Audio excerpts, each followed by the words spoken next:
Podemos comenzar esta segunda parte del primer módulo con esta pregunta. ¿Qué es calidad?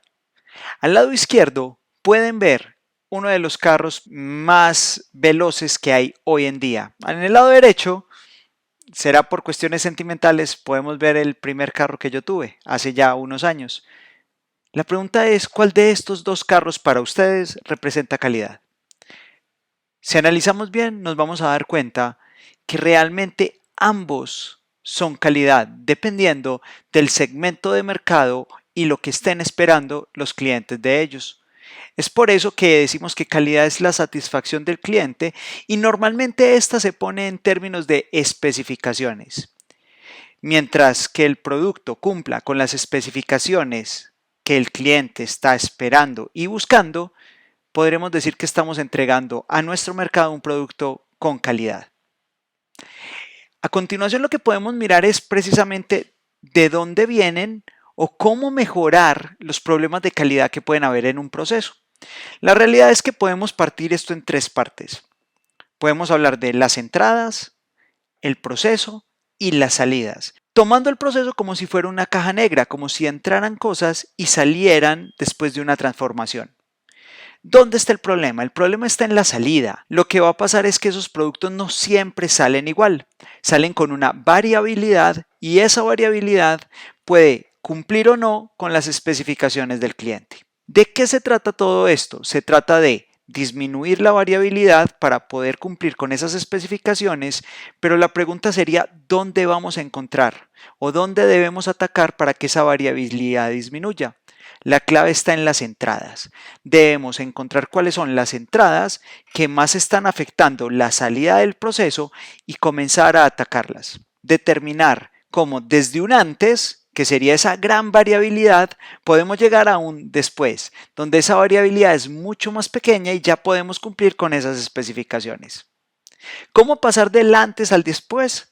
Normalmente se logra a través de un plan de mejoramiento y la mejor herramienta y quizás la más antigua de todas es lo que conocemos como el ciclo PHBA. PHBA es un ciclo que se debe repetir para lograr ese proceso de mejora continua y pasar de ese antes a ese después. Pero ojo, no podemos vivir en un ciclo todo el tiempo de mejora continua. Debemos hacer una mejora, estandarizar y luego continuar con esa mejora para luego seguir estandarizando. Digamos que la estandarización se convierte en una cuña que evita que esa circunferencia o esa rueda que va ascendiendo no se devuelva. Cada vez que generemos un proceso de mejoramiento, debemos poner la cuña de la estandarización o de la normalización para que ese proceso se mantenga, se convierta en un hábito dentro de los procesos y a partir de ese nuevo hábito o ese nuevo proceso buscar un nuevo mejoramiento. Vamos a trabajar el ciclo PHBA enfocado en una herramienta y una metodología muy clara. Esta se llama Six Sigma. La metodología Six Sigma es una variación del ciclo PHBA y en vez de tener ese planear, hacer, verificar, actuar, vamos a encontrar 5 pasos que serían definir, medir, analizar, implementar o mejorar, también lo pueden encontrar así, y finalmente controlar.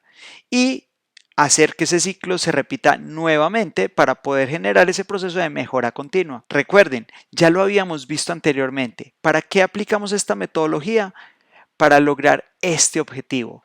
Hacer que la gran variabilidad que tenemos a la salida del proceso se reduzca y podamos cumplir con las especificaciones. La otra metodología que es fundamental es la metodología de Lean Manufacturing.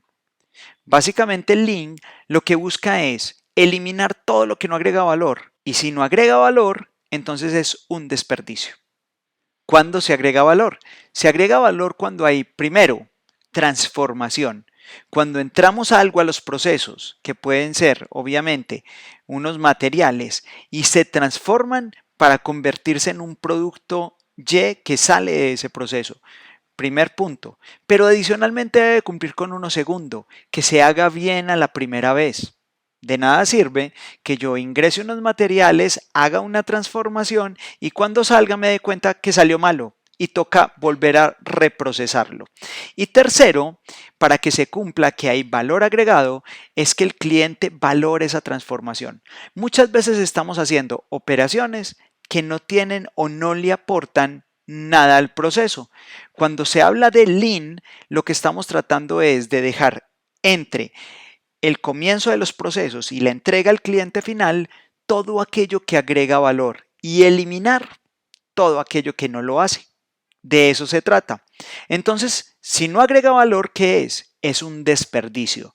Conozcamos cuáles son esos 7 desperdicios que todo el tiempo está atacando esta metodología de Lean Manufacturing para optimizar y agregar siempre valor a los clientes. El primer punto son las correcciones. Ya lo habíamos visto. Si no se hace bien a la primera vez, no agrega valor.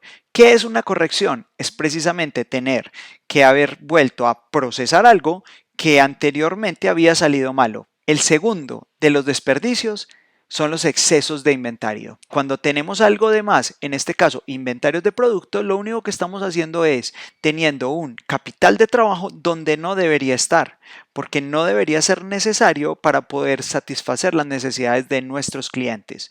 Debemos tener cuidado porque a veces confundimos el tener inventarios con el tener excesos de inventarios y veremos más adelante cuál es la diferencia entre unos y otros. El tercer desperdicio es la sobreproducción y tenemos que tener mucho cuidado con él, porque muchas veces ocurre que al no haber una buena relación entre la oferta y la demanda, terminemos haciendo mucho más de lo que el cliente está esperando o necesita.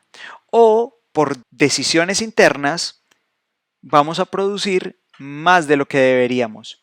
Suena extraño, suena raro, pero créanme que ocurre muchísimo y en clase veremos algunos ejemplos con esto. El cuarto desperdicio son los excesos de movimiento del operador. Posiblemente ustedes ya lo conocen previamente y es cuando en un lugar de trabajo debo desplazarme muchísimo. ¿Para qué? Para ejecutar la labor que tengo asignada. Todos esos movimientos, como pueden ser estirarme para coger algo, o agacharme, o desplazarme mucho hacia un lugar u otro, terminan siendo movimientos del operador que son un desperdicio. De esta misma manera llegamos a nuestro quinto desperdicio, que son los transportes innecesarios. Y a diferencia del anterior, que eran en el puesto de trabajo, estos transportes innecesarios son entre procesos. El sexto desperdicio son las esperas. Piensen en esto. Cuando ustedes vayan a un proceso productivo o inclusive administrativo y vean productos esperando para ser procesados, estamos hablando de este desperdicio. Es todo aquello que está esperando para ser procesado.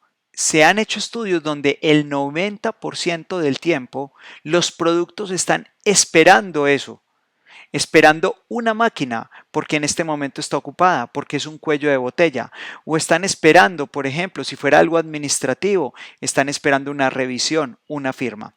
Hay muchos ejemplos que también podemos discutir al respecto. Y por último tenemos los procesos innecesarios. Estos procesos innecesarios van muy relacionados con lo que dijimos en el valor agregado. ¿Qué pasa si el cliente no está dispuesto a pagarnos por ese proceso que estamos haciendo? Pues es un proceso que definitivamente no agrega valor y termina siendo un proceso innecesario. De estos hay muchos en las empresas y hay que buscarlos.